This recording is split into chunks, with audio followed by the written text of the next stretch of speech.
Fala galera, bem-vindos a mais um vídeo no canal e hoje eu vou falar sobre Brasileirão e Copa do Brasil. Mas antes de continuarmos, roda a vinheta.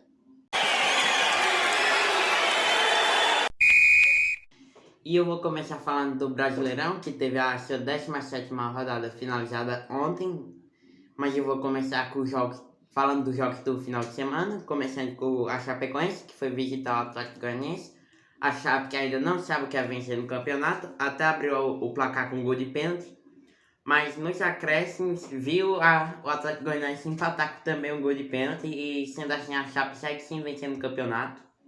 E não sabe o que é vencer já faz bastante tempo, né?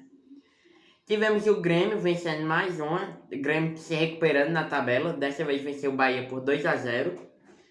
E o Borja marcou mais um gol pelo Grêmio, já são 3 em 4 jogos. O outro gol do Grêmio foi marcado por Diego Souza, que também é um veterano no Grêmio. Nós tivemos o Fortaleza, que está lá em cima na tabela, foi visitar o Juventude. Abriu o placar, mas viu o Juventude empatar. E nos acréscimos do segundo tempo, desperdiçou um pênalti, que a bola foi na trave.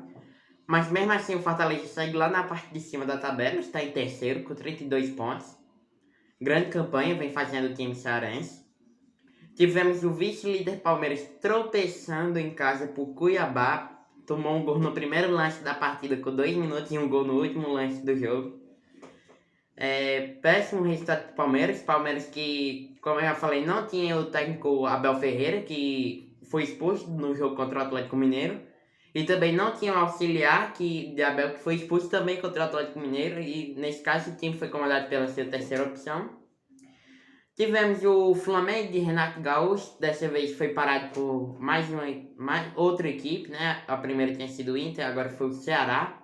Não foi uma derrota, mas foi um empate. O Flamengo foi visitar o Ceará, saiu atrás com um gol de Vina, mas no segundo tempo Vitinho empatou para o rubro-negro. E sendo assim, o Flamengo vai escalando a tabela, está em quinto, mas tem 2 jogos a menos. Nós tivemos o Corinthians, que agora vem com sua segunda vitória seguida. Dessa vez ganhou do Atlético Paranaense por 1-0, gol do Rony. Tivemos um empate entre Santos e Internacional 2-2, em que o Inter abriu o placar, o Santos virou e Yuri Alberto empatou para o Inter. Sendo assim, a partida terminou 2-2, mais um. E o Inter e o Santos estão no meio da tabela, um em 10º, outro em 11º, mas com a mesma quantidade de pontos. Nós tivemos também o São Paulo indo visitar o Sport, vencendo mais um. São Paulo que agora deu uma afastada da zona de rebaixamento. Venceu o Sport na Ilha do Retiro com um gol do Pablo. E depois desse jogo, o técnico do Sport, Humberto Louser, foi demitido. O Sport que está na zona de rebaixamento. E os jogos de ontem, nós tivemos o líder Atlético Mineiro jogando contra o Fluminense lá em São Januário.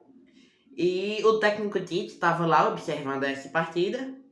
O Fluminense abriu o placar com um gol de pênalti de Fred, que foi um pênalti cometido por Hulk em Lucas Claro.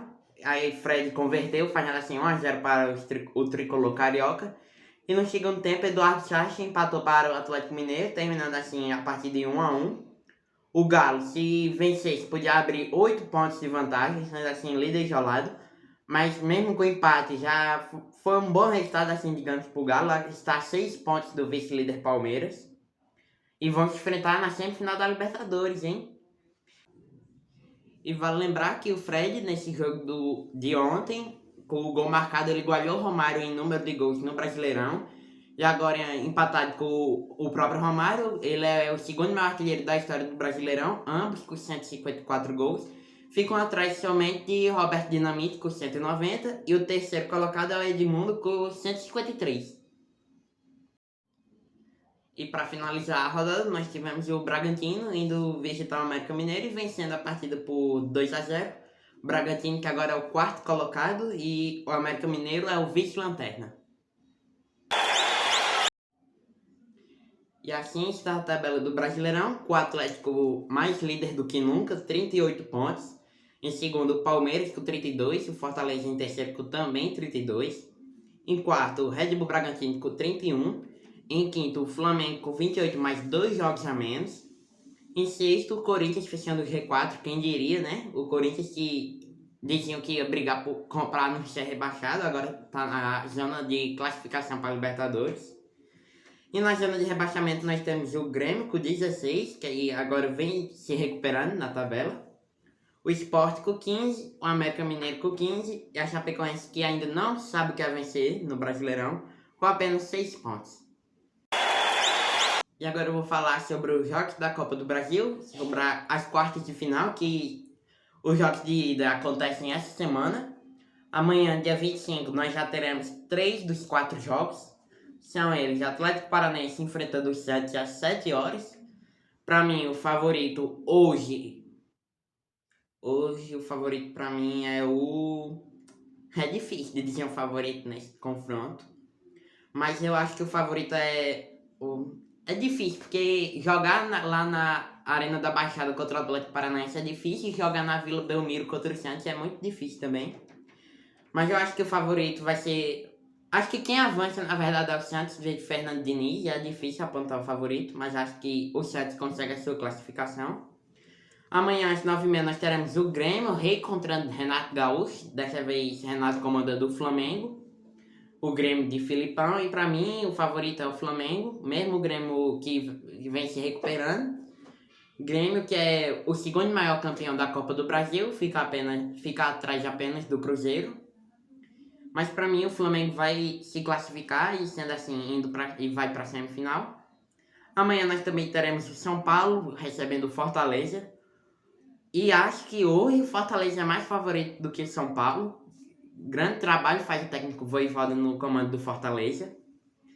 E já no dia 26, no caso depois de amanhã, nós teremos o Fluminense jogando contra o Atlético Mineiro de novo, mas agora na Copa do Brasil. E pra mim o time de Hulk, agora de Diego Costa, tô com a camisa dele no Atlético de Madrid, inclusive. Pra mim, como eu já disse, o Galo vai avançar, na verdade. E pra mim os favoritos aqui são o Flamengo e Atlético Mineiro, como no Brasileirão. No Brasileirão também temos o Palmeiras. Mas é isso, esses são os clubes que eu acho que vão se classificar e os duelos. E assim tá a artilharia da Copa do Brasil. O Rossi do Bahia tem 5 gols. O Pablo do São Paulo ainda tá jogando, 4 gols. Vanilson, atacante no Manaus, 4 gols. E o Wellington Paulista do Fortaleza, 4 gols. E eu vou finalizar o vídeo por aqui. Eu espero que vocês tenham gostado. Se gostarem, deixem um like. Se não gostarem, deixem o like também. Comenta aqui embaixo quem vocês acham que vão ser os campeões dessa competição. E quem vocês acham que o Tite foi olhar naquele jogo entre Atlético Mineiro e Fluminense. E comentem, se inscrevam, ativem o sininho, compartilhem e eu vou ficando por aqui. Até o próximo vídeo.